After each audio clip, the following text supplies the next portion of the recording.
Votre nouvelle agence Riverain Tour intercontinentale parisienne est arrivée. Nous vous proposons des offres exclusives vers les Antilles avec 2 bagages de 23 kg et des facilités de paiement en 3 ou 4 fois. Nous organisons des séjours complets comprenant les vols, l'hôtel ou l'hébergement chez l'habitant, des croisières, des circuits ainsi que des locations de voitures avec ou sans chauffeur. Pour tout renseignement, contactez l'agence Riverain Tour Intercontinental au 16 rue Lamblardy, Paris 12e, métro Doménil. Téléphone jusqu'à 22h au 09 78 80 13 39. Guadeloupe, actualité. Rapentier a disparu de son domicile à Bas-du-Fort depuis le 7 février dernier. Cette femme est bipolaire et en rupture de soins. Elle mesure 1,65 m, de corpulence normale et claire de peau. Ses yeux sont marrons et ses cheveux mi-longs et ondulés. Si vous avez des informations, n'hésitez pas à contacter les numéros affichés. La disparition quand même remonte à près d'1 mois, ce qui est particulièrement inquiétant. Et les températures sont très fraîches en ce moment, vous avez sans doute le remarqué, et une année pas exceptionnelle mais particulière avec l'orientation des vents selon Météo France, avec qui on fait un point tout de suite. Alors les températures sont assez basses, mais on va dire de saison, puisque on est en saison de carême, donc on a des températures minimales qui fluctuent. Si on regarde sur les 30 dernières années, par exemple, effectivement, cette période-là si on regarde le mois de février 2023, il fait partie des 6 années, on va dire, sur les 30 ans, là, les plus fraîches, on va dire, avec une anomalie de 0,6 degrés, on va dire, sur les températures minimales. Voilà. Mais globalement, c'est aussi bien la température minimale que la température maximale qui est un peu en dessous de la normale climatologique. Mais ça n'a rien d'exceptionnel.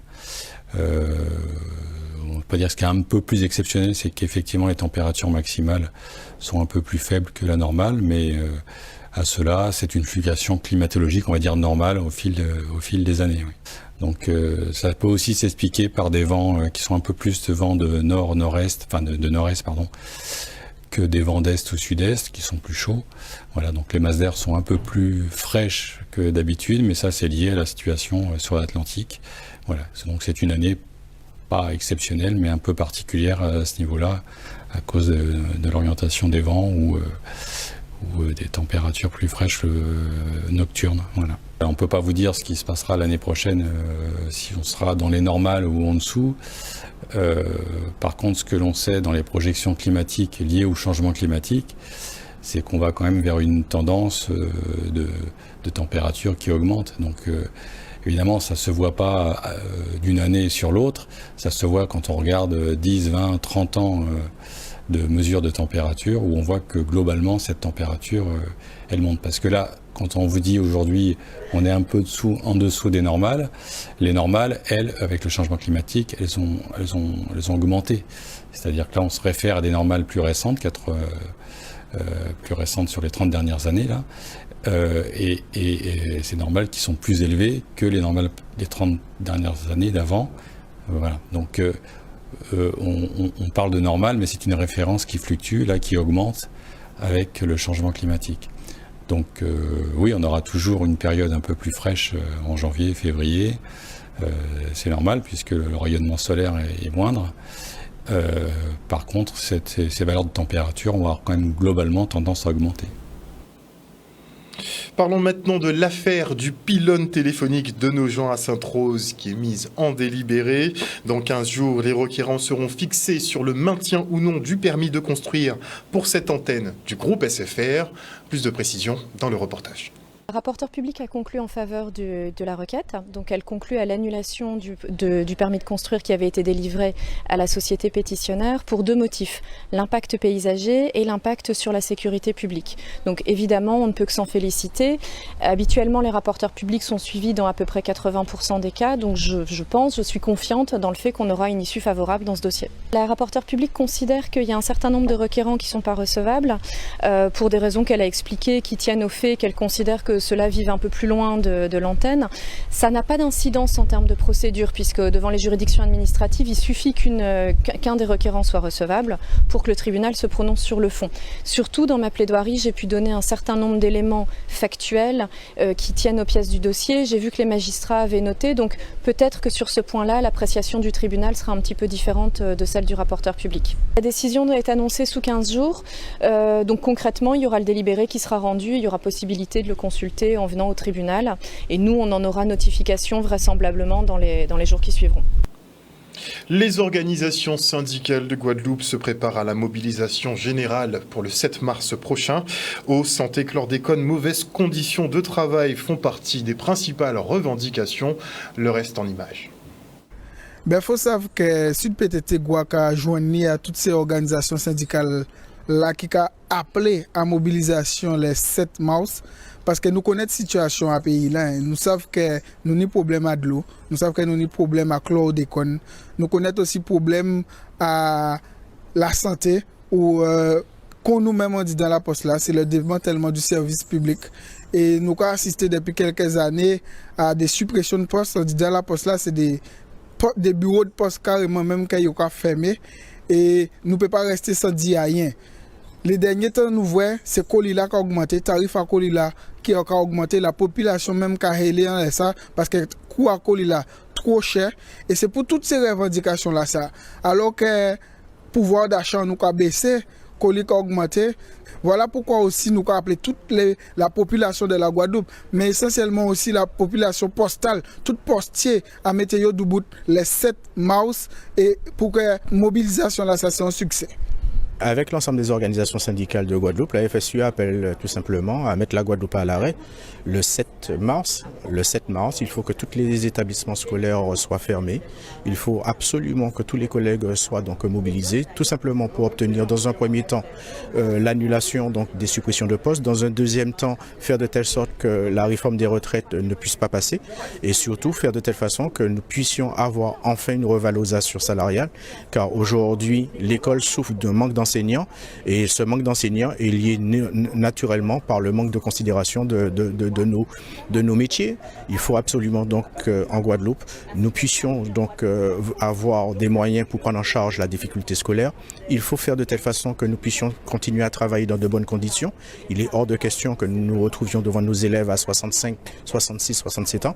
Donc le 7 février, nous avons songé, nous faire une première mobilisation qui était réussie d'avoir tenu en l'eau moun dans la rue là, toutes les organisations syndicales, mais aussi PEP Guadeloupe, qui vivent de plus en plus en misère, puisque nous avons bien vrai que Villa qui très difficile en Guadeloupe, les conditions de vie et de travail qui très difficiles.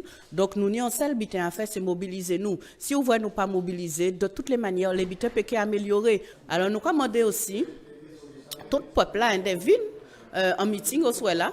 Parce que le meeting là est important, le meeting là qui permet de faire comprendre véritablement ça les travailleurs qui vivent dans ce secteur. Mardi 7 mars, nous avons demandé donc tout travailleurs de mobiliser par rapport à tous les problèmes qui posaient en Guadeloupe et surtout la question de la retraite. 6 plans à la retraite en termes de revendications à les travailleurs, en faveur des travailleurs. Ça qui est important, c'est qu'avec la France, elle veut donc travailler Martinique, Guyane, Réunion, Saint-Pierre et Miquelon, et Mayotte, nous paie donc fait gouvernement d'acquiller. Le gouvernement a fait le choix d'attaquer nous et il fait le choix d'aller en bout à attaquer. Si il passait, ça veut il ne pas faire rien, ça veut dire que nous avons une grande difficulté si ce n'est de mort au travail. Donc nous avons intérêt à non seulement que nous mobiliser, mais comprendre qu'il y a nécessité pour tout travailleur de rassembler si questions là ça en même temps qu'il est travailleur à des autres pays sont énoncés, mais aussi sur les revendications et des problèmes qui ont daté en pays là ça. Un reportage signé Michel Depape. Parlons maintenant de l'association Allez Vigny qui présente son livre Madras du retour au pays. Ce rapport permet d'être fixé une bonne fois pour toutes sur les raisons de l'exode de nos jeunes vers l'étranger. Regardez. L'idée que nous avons eue en rédigeant le livre Madras sur le retour au pays, c'était de sortir dans l'émotionnel, sortir dans le subjectif pour entrer dans l'objectif et le factuel. À se dire que réellement, aujourd'hui, on a des outils pragmatiques, on a de quoi se dire oui, on perd de la population, oui, on est triste parce qu'un tel ne peut pas rentrer au pays. Eh bien, aujourd'hui, avec ce rapport, au-delà de simplement cette notion de parler, de s'exprimer avec douleur sur le sujet, aujourd'hui, on a un diagnostic précis, on a un constat précis, et on a aussi des solutions que la société guadeloupéenne peut s'accaparer pour pouvoir traiter le sujet. Le constat que tout le monde fait déjà à la base, c'est que la Guadeloupe se vide de ses forces vives, et les raisons dont tout le monde se doutait, mais là, on l'a gravé dans le marbre, on l'a certifié par l'étude, c'est qu'en fait, la population quitte pour deux raisons. Premièrement, parce qu'il y a une dynamique qui est inscrite depuis 40 ans avec l'ANT, le Bumidum, puis l'ADOM, et cette dynamique qui voulait simplement, dans un premier temps, répondre à un besoin en matière de personnes, c'est-à-dire qu'on cherchait de la main-d'œuvre en France hexagonale et on venait la prendre en Guadeloupe parce qu'il y avait beaucoup de chômage. Aujourd'hui, cette dynamique, eh bien, elle a créé un décalage et a provoqué finalement une diminution de la population. Un sentiment de fierté, un sentiment, on va dire, de responsabilité. On va dire, voilà des jeunes qui ont produit un rapport qui est, on va dire, serein, pragmatique et réaliste. Et ils l'ont fait avec un militantisme qu'il faut saluer et avec un enthousiasme aussi. Et cela vient conforter ceux et celles qui ont déjà porté une réflexion là-dessus. C'est le cadre d'association des maires. Et c'est aussi, disons, les maires de Guadeloupe aussi, tout spécialement, qui parfois sont en but à des difficultés de recrutement. L'idée, c'est que nous avons 82 propositions, mais parmi lesquelles 3 propositions forces. La première, c'est la création d'un véritable service public du retour au pays. GIP ou bien piloté par une agence, que sais-je, mais l'idée, c'est qu'en fait, il y a un guichet unique pour l'emploi, pour le logement, pour l'aide au retour pour les familles, pour la création d'entreprises, pour la remobilisation professionnelle. Peu importe qu'il y ait une porte d'entrée qui soit coordonnée par plusieurs collectivités, peu importe, on veut ça. La deuxième chose qu'on veut également et qu'on pense qui est nécessaire, et ce n'est pas nous qui le voulons, Association Agrivini, c'est l'ensemble des acteurs qui ont contribué et qui ont participé à la rédaction de ce rapport, c'est la mise en œuvre finalement d'un dispositif qui empêche les départs contrariés. Aujourd'hui, on ne peut pas faire que des enfants partent parce qu'ils n'ont pas le choix. Aujourd'hui, l'orientation doit être en cohérence avec la formation et les besoins. Et ça vient sur le troisième point, la nécessité qu'il y ait une GPEC territoriale, gestion des compétences territoriales. Qu'est-ce que c'est? Ça veut dire que quand les entreprises, par rapport aux schémas régionaux, développement, par exemple, on parle de l'eau, l'assainissement, tout ça, on parle d'1 milliard, 2 milliards de travaux. Et bien ça veut dire qu'il faudra bien les faire un jour ces travaux-là. Donc on aura besoin de cette main-d'œuvre. Et bien l'idée, c'est de faire en sorte que nous formions des jeunes en lien avec les besoins du territoire pour qu'une fois qu'ils sont formés, eh bien, ils trouvent un travail où ils puissent créer une entreprise sur le territoire parce qu'ils répondent réellement aux besoins du territoire. Et maintenant, je reçois Madame Patricia Bailey, directrice, je l'ai peut-être prononcé en anglais. Oui, en français, c'est Bailey. Bailey, oui, parce que... Effectivement, on n'est pas aux States. Voilà. Madame Patricia Baillet, directrice administrative du Centre Formaction. Bonsoir à vous. Bonsoir.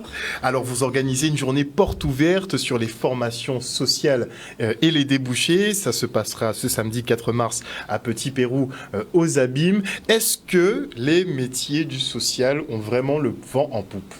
Alors, je ne vais pas répondre oui ou pas non. Je rappelle que le secteur social, les métiers du social, être travailleur social, c'est accompagner l'individu du berceau à malheureusement la tombe. Le tombeau. Voilà. Et partant de ce principe, il y a un autre principe en accompagnement social, c'est que nous accompagnons les individus pour permettre à ce qu'ils aient accès à leurs droits fondamentaux et qu'ils accèdent à une autonomie. Dit comme ça, je pourrais dire qu'ils ont toujours eu le vent en poupe, mais qu'il ne faut pas confondre faire du social et faire du bénévolat ou faire de la charité. Donc ce sont vraiment des métiers qui sont attachés à une déontologie, à une éthique, et qui convient au-delà d'avoir la fibre empathique, la fibre altruiste, être formé, être outillé. Parce que faire du social, parfois, malgré nous, si on n'est pas bien formé, on peut faire plus de mal que de bien. Vous allez parler d'altruisme. En 2023, ça existe encore? Il y a des gens qui sont altruistes, malgré tout ce qu'on veut nous faire croire. Il y a des gens qui ont des valeurs, malgré tout ce qu'on veut nous faire croire. Et il y a des gens qui pourront trouver une vocation dans le secteur social à travers des formations. Et puis, aller chercher des débouchés en Guadeloupe, ça existe beaucoup plus qu'on ne le pense. Quelles formations sont proposées concrètement? Par exemple, nous avons des formations, nous proposons qui correspondent du CAP BEP jusqu'au Bac plus 4.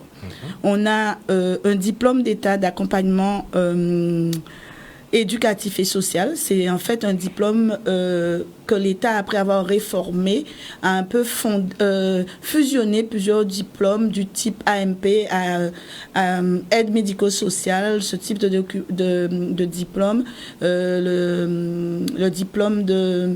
Vous savez, les personnes qui accompagnent les personnes âgées à leur domicile, assistantes de vie sociale et tout ça. Donc, c'est un seul diplôme-là. Ils ont tout regroupé, maintenant voilà, ça représente et maintenant, un seul... ça s'appelle diplôme d'état d'accompagnant éducatif et social. C'est un diplôme en accès sans prérequis qui vous donne un niveau de sortie CAP BEP. Nous avons aussi le diplôme d'état de technicien d'intervention sociale et familiale. Donc, ce diplôme-là aussi correspond à des aidants de terrain qui accompagnent les familles dans des problématiques, comme je disais, sociales, accompagnement à l'éducation, accompagnement à des détresses sociales parfois. Ces personnes-là peuvent être embauchées par des associations, des structures qui font de l'aide familiale, etc. J'en cite une grande parce qu'elle a pignon sur rue. Ça peut être une débouchée, par exemple, des structures comme... j'oublie le nom... Qui est affilié au département, MDPH non, pas à la MDPH, l'UDAF. l'UDAF, voilà, je cherchais le nom. L'UDAF, ou peut-être comme sur la région pointoise, Saint-Vincent-de-Paul, ce genre de structure. Mais pas que, parce qu'on peut très bien faire sa formation et puis créer une structure pour répondre. Il y a un besoin social d'accompagnement, puisqu'on est quand même dans une période où l'administration s'est dématérialisée. Et il faut savoir que les gens qui sont en détresse sociale, ce sont des gens parfois qui ont beaucoup de dignité. Donc, ils ne vont pas venir toquer à la porte. « Monsieur Luce, j'ai tel problème, tu peux m'aider ». Mais si on est attaché au territoire, on connaît le besoin du territoire, on peut porter une réponse en fonction de ces formations. Parce que la machine, c'est bien, mais il faut quand même garder le contact humain. Voilà. Parce que vous avez des gens au jour d'aujourd'hui, tout se fait... par la voie dématérialisée. Si la personne, elle ne sait pas y aller, eh bien, elle perd ses doigts. Elle est isolée, voilà. Concrètement. C'est vrai que la première porte, c'est les CCAS dans les communes, mais même là aussi, il faut des gens bien formés pour faire un bon accueil de qualité et humain. Donc, ça, ce sont des formations que nous appelons dans notre langage infra-bac. Ça veut dire qu'ils peuvent... ils ouvrent l'accès, même si on n'a pas le bac, et qui vous donnent un niveau de sortie CAP, BEP ou bac. Très bien. Nous avons aussi des formations, des diplômes d'État, d'assistants de services sociaux, d'éducateurs spécialisés, éducateurs de jeunes enfants, qui nous donnent des niveaux 6, c'est-à-dire bac plus 3. Nous avons aussi le certificat d'aptitude aux fonctions d'encadrement et de responsabilité d'unité d'intervention sociale. Alors, c'est un grand mot.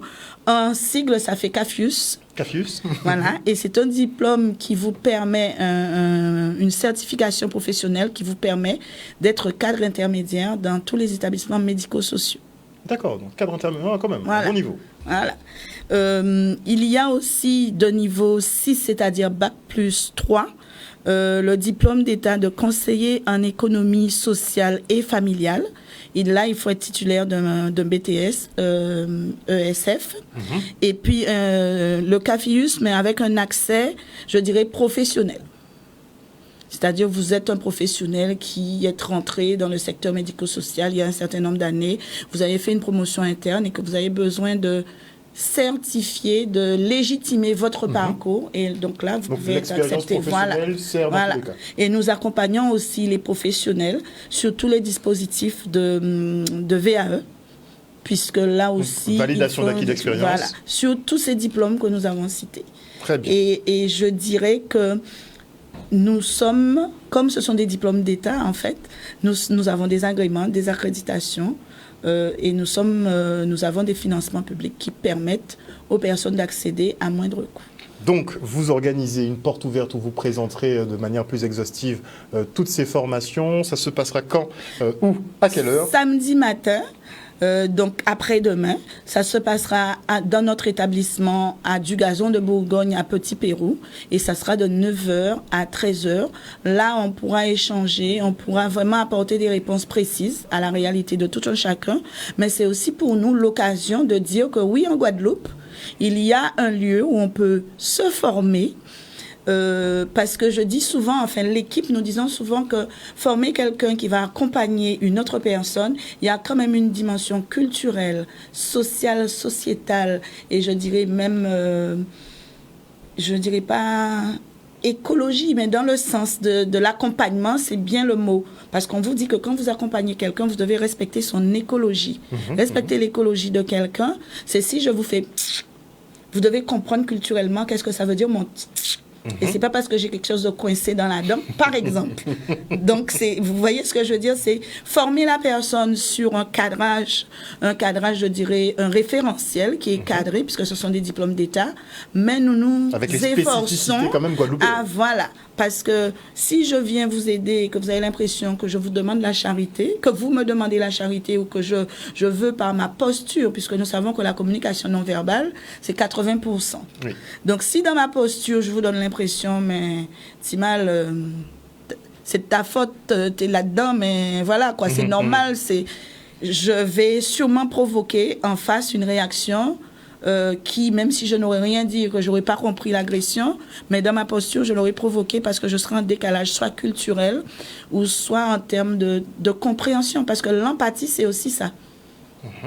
Mais voilà. il faut être doué pour ça. Hein. C'est techniquement, mais ça s'apprend. C'est des vocations. Oui, mais voilà, ça s'apprend. Il y a des prérequis quand même. Ça peut s'apprendre, mais il faut quand même avoir un bon cœur, un gros cœur. Avec les prérequis, ça s'apprend. Parce que si vous êtes formé à l'identité de la personne et que dans le fameux référentiel universel, on vous dit, vous devez respecter l'écologie qui, comme disait ma grand-mère, est un gros mot. Mais comme on vous l'a dit de manière théorique et qu'après on vous l'illustre, eh bien, quand vous venez en face de la personne, vous avez la bonne posture pour respecter son écologie. Donc le rendez-vous est donné, ça se passera ce samedi à Petit Pérou, aux Abîmes, au lotissement du Gazon de Bourgogne. Ce sera de 9h à 13h et vous pourrez donc découvrir le panel de formation proposé par le Centre Formaction, donc une école de travail social. Merci beaucoup, Madame Baillet. Voilà. On va le prononcer en français. Voilà, non, à la Guadeloupéenne. Et puis bon. Merci encore. Merci à vous. Et nous partons pour l'inauguration de la nouvelle section orchestre symphonique du collège Réminé Souta à Saint-Claude. C'est une grande joie, puisque du coup l'association de Rémi A nous a fait cette demande depuis 2021, une demande de financement par rapport à l'école de musique. Donc l'équipe municipale pilotée par à l'époque M. Khalifa et maintenant M. Wek a accueilli avec un grand dynamisme cette demande de subvention, et donc c'est avec plaisir que nous avons accompagné la création et l'accompagnement de cette école de musique. Et donc aujourd'hui c'est vraiment un véritable bonheur de pouvoir concrétiser ce projet à travers cette représentation musicale. Nous sommes vraiment fiers de cette réalisation et de voir les progrès des élèves en 7 mois quasiment. Et nous sommes vraiment honorés aussi de la présence de Luan Pommier et de M.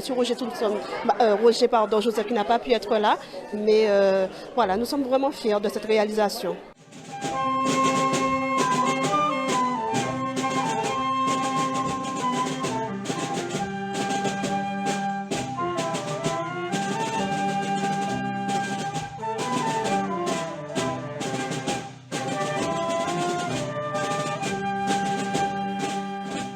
Le Sud Basse-Terre était connu pour cela. C'est vrai que cette manifestation a débuté avec un petit clin d'œil à un grand concert qui avait eu lieu en 1999, les 40 tambours à Basse-Terre, avec le chef d'orchestre Thierry Parise.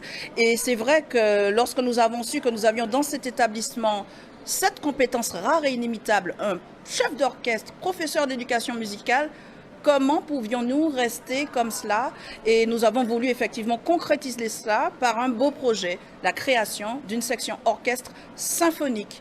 Et c'était vraiment sa volonté, la volonté de M. Thierry Parise, parce que ça aurait pu être un orchestre d'harmonie, mais il a vraiment insisté. Il voulait d'un orchestre symphonique et là, nous avons vu le résultat. C'est une fierté et aussi le sentiment du devoir accompli. Voilà, donc ça n'a pas été facile, hein, surtout que c'était pendant la période du Covid. Il a fallu mener tout ce combat administratif, recréer une école de musique pour répondre aux exigences et au cahier de charge de l'orchestre à l'école. Et ensuite, mettre en place toute la partie demande de subvention pour l'acquisition des instruments, le paiement des professeurs. Enfin, ça a été vraiment, ça n'a pas été sans peine. Et vivre cette journée à côté des enfants, voir leurs yeux qui brillent, de satisfaction d'avoir leurs instruments, ce n'est que de la joie et que positif. Outremernews.fr, le site de l'actualité Outre-mer, 24 heures sur 24 et 7 jours sur 7. Retrouvez la chaîne Outremer News sur YouTube.